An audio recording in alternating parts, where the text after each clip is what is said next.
بسم اللہ الرحمن الرحیم۔ ملفوظات حضرت مسیح موعود 26 مارچ 1908 بمقام قادیان دارالامان بوقت سیر۔ حضرت اقدس نے فرمایا اگر انسان تکبر چھوڑ دے اور اخلاق اور ملنساری سے پیش آوے تو یہ ایک بھاری معجزہ ہوتا ہے۔ اخلاقی معجزہ ہمیشہ اپنے اندر ایک زبردست تاثیر رکھتا ہے۔ درخت اپنے پھل سے پہچانا جاتا ہے۔ سچی تعلیم اور پاک ایمان کا اثر اخلاق سے ظاہر ہوتا ہے۔ درجہ کمال کے دو ہی حصے ہیں، ایک تعظیم لامر اللہ اور دوسرے شفقت علی خلق اللہ۔ امر اول کا تعلق تو دل سے اور خدا سے ہوتا ہے، جس کو یک ہر کوئی نہیں جان سکتا۔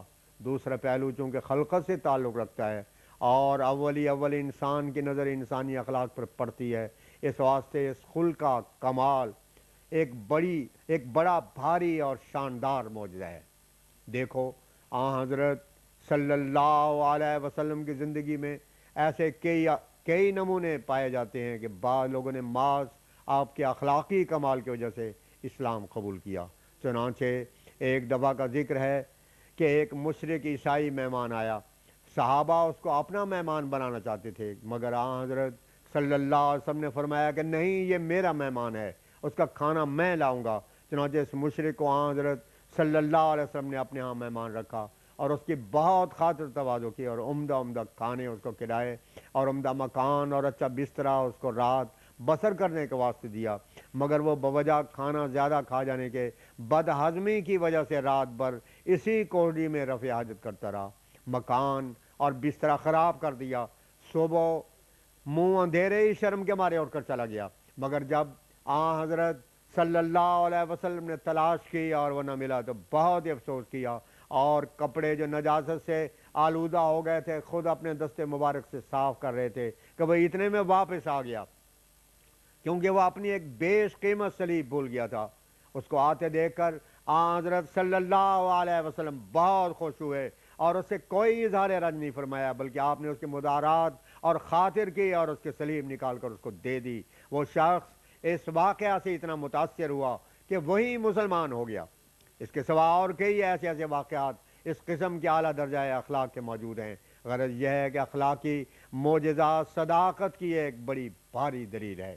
یہ نہایت درجے کا ظلم ہے کہ اسلام کو ظالم کہا جاتا ہے، حالانکہ ظالم وہ خود ہیں جو تعصب کی وجہ سے بے سوچے سمجھے اسلام پر بے جا اعتراض کرتے ہیں اور باوجود بار بار سمجھانے کے نہیں سمجھتے کہ اسلام کے کل جنگ اور مقابلے کفار مکہ کے ظلم و ستم سے تنگ آ کر دفاعی رنگ میں حفاظت جان و مال کے غرض تھے، اور کوئی بھی حرکت مسلمانوں کی طرف سے ایسی سرزد نہیں ہوئی جس کا ارتکاب اور ابتدا پہلے کفار کی طرف سے نہ ہوئی ہو، بلکہ بعض قابل نفرین حرکات کا مقابلہ بتقاضائے وسعت اخلاق حضرت صلی اللہ علیہ وسلم نے خود آمدن ترک کرنے کا حکم دے دیا تھا۔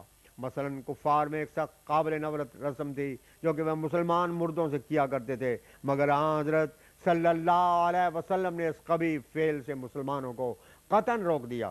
قرآن شریف میں بڑی بس اور تفصیل سے اس امر کا ذکر موجود ہے، مگر کوئی غور کرنے والا اور بے تعصب دل سچائی اور حق کی پیاس بھی اپنے اندر رکھتا ہو۔ قرآن شریف میں صاف طور سے اس امر کا ذکر آ گیا ہے، وَهُمْ بَدَؤُوكَ أَوَّلَ مَرَّةٍ سورہ توبہ آیت 3، یعنی ہر ایک شرارت اور فساد کی ابتدا پہلے کفار کی طرف سے ہوئی ہے، بلکہ قرآن شریف نے تو اس امر کی بڑی وضاحت کر دی ہے کہ جنہوں نے مقابلہ کیا ان کا مقابلہ تلوار سے کیا جاوے، اور جو لوگ الگ رہتے ہیں اور انہوں نے ایسی جنگوں میں کوئی حصہ نہیں لیا ان سے تم بھی جنگ مت کرو، بلکہ ان سے بے شک احسان کرو اور ان کے معاملات میں عدل کرو۔ چنانچہ فرماتا ہے لا ينہاکم اللہ عن الذین لم یقاتلوکم فی الدین ولم یخرجوکم من دیارکم ان تبروہم وتقسطوا الیہم ان اللہ یحب المقسطین، سورہ ممتحنہ آیت 9۔ اب جائے غور ہے کہ قرآن شریف نے جن اضطراری حالتوں میں جنگ کرنے کی اجازت دی ہے ان میں سے آج اس زمانے میں کوئی بھی حالت موجود ہے؟ ظاہر ہے کہ کوئی جبر و تشدد کسی دینی معاملے میں ہم پر نہیں کیا جاتا، بلکہ ہر ایک کو پوری آزادی دی گئی ہے اب نہ کوئی جنگ کرتا ہے کسی دینی غرض کے لیے، اور نہ ہی لونڈی غلام کوئی بناتا ہے، نہ کوئی نماز، روزے، اذان، حج اور ارکان اسلام کی ادائیگی سے روکتا ہے، تو پھر جہاد کیا اور لونڈی غلام کیسے؟ فرمایا آریہ لوگ اپنی ضد اور ہٹ درمی سے ایک یہ بھی اسلام پر اعتراض کیا کرتے ہیں کہ اسلام نے مرد اور عورت میں مساوات نہیں رکھی، مردوں کو ترجیح دی ہے۔ حضرت اقدس نے فرمایا تعصب اور حق کی مخالفت نے ان کو اندھا کر دیا ہے، ایسا کہتے ان کو شرم نہیں آتی؟ پہلے اپنے گریبان میں تو منہ ڈال کر دیکھیں اور پھر انصاف کریں۔ غور کا مقام ہے کہ ان میں سے اگر کسی آریہ کے ہاں 40 لڑکیاں بھی ہو جائیں، جب بھی ان کے مذہب کے روح سے اپنی بیوی کو کسی دوسرے سے منہ کالا کرانے کے واسطے بھیجنا پڑے گا تاکہ وہ اپنی نجات کے واسطے لڑکا حاصل کرے، کیونکہ ویدوں کی تعلیم کے مطابق جس کے ہاں لڑکا نہیں اس کی مکتی نہیں۔ اب ذرا انصاف تو کریں کہ مساوات کس جانور کا نام ہے؟ 40-50 لا تعداد لڑکیاں بھی ایک لڑکے کی برابری نہیں کر سکتی، اور لڑکیاں بلحاظ کثرت کے خواہ کتنی بھی ہوں اپنی ماں کو اس قابل نفرت اور قابل فطرت اور خلاف فطرت کبھی فعل سے بچا نہیں سکتی۔ جب تک لڑکا پیدا نہ ہو اسے نیوک کرانا ہی پڑے گا۔ اب بتاؤ کہ کیا تم نے مرد و عورت میں مساوات رکھی ہے؟ اسلام جو کہ بڑا پاک اور بالکل فطرت انسانی کے مطابق واقع ہوا ہے اور بڑی کامل اور حکیمانہ تعلیم اپنے اندر رکھتا ہے، اس نے عورتوں کے نکاح میں جس طرح ولی کا ہونا ضروری قرار دیا ہے، اسی طرح ان کی طلاق میں بھی ایک ولی کا ہونا ضروری رکھا ہے۔ مثلا جس طرح عورت اپنے نکاح کے واسطے اپنے ولی کے محتاج ہے، اس طرح طلاق کے واسطے بھی ولی کے محتاج ہے۔ اگر کسی عورت کے کسی خاص شخص کا گزارا اور نباہ نہیں ہو سکتا تو اس کو اجازت ہے کہ قاضی یا حاکم وقت کی معرفت خلا کرائے، وہی قاضی یا حاکم وقت اس کا ولی طلاق ہوگا، کوئی روک ٹوک نہیں۔ باقی رہا ورثہ کے متعلق، سو قرآن شریف نے مرد سے عورت کا حصہ نصف رکھا ہے۔ اس میں بھید یہ ہے کہ نصف اس کو والدین کے ترکہ میں سے مل جاتا ہے اور باقی نصف وہ اپنے سسرال میں سے لیتی ہے، اور پھر اس کے نان و نفقہ، لباس اور پوشاک کا ذمہ دار بھی اس کا خامد ہوتا ہے۔ اس طرح پر ایک طرح سے عورت مرد سے بھی بڑھ جاتی ہے۔ ان معترضوں کو شرم اور حیا سے کام لینا چاہیے، پہلے اپنے گریبان میں تو منہ ڈال کر جھانک لیا کریں، پھر زبان اعتراض کھولا کریں۔ فرمایا ایک حدیث میں آیا ہے کہ ظالم کو ظالم مت کہو بلکہ خود اپنے آپ کو کوسو، بادشاہ یا حاکم کو مت کوسو۔ اگر تم اپنی حالت کو سنبھال لو تو حاکم بھی نرم اور رحم دل ہو جائیں گے۔ اگر کسی کا حاکم ظالم اور جابر ہے تو وہ جان لے کہ اس کے اعمال ہی اس لائق ہیں۔ قرآن شریف نے کیا پاک اصول قائم کیا ہے، ان اللہ لا یغیر ما بقوم حتی یغیروا ما بانفسہم، سورہ رعد آیت 12۔ جب انسان پر خدا تعالیٰ کی طرف سے ہی فرد جرم لگ جاوے تو کون ہے جو اس کی رعایت کرے اور بچا سکے؟ حکام خدا کے خیر اور رحم کا نمونہ ہوتے ہیں۔ اگر خدا خوش ہو تو حکام کے دل میں خود بخود رحم پیدا ہو جاتا ہے، اور اگر خدا ہی ناراض ہے تو پھر انسان خود واجب سزا ہے، کسی کے کیا بس کی بات۔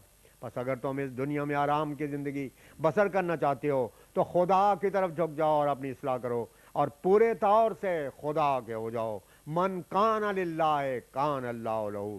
پنجابی کا مشہور مسئلہ ہے کہ یہ تم میرا ہو رہے ہیں سب جگ تیرا ہو۔ اصل بات یہی ہے کہ خدا خوش ہو تو سب خوش ہو جاتے ہیں، خدا کا راضی کرنا مقدم ہے۔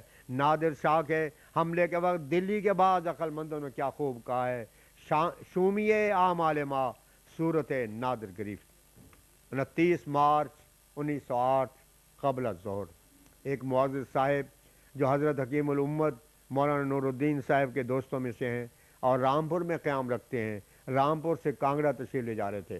حضرت حکیم الامت کی ملاقات کے واسطے قادیان بھی تشریف لائے۔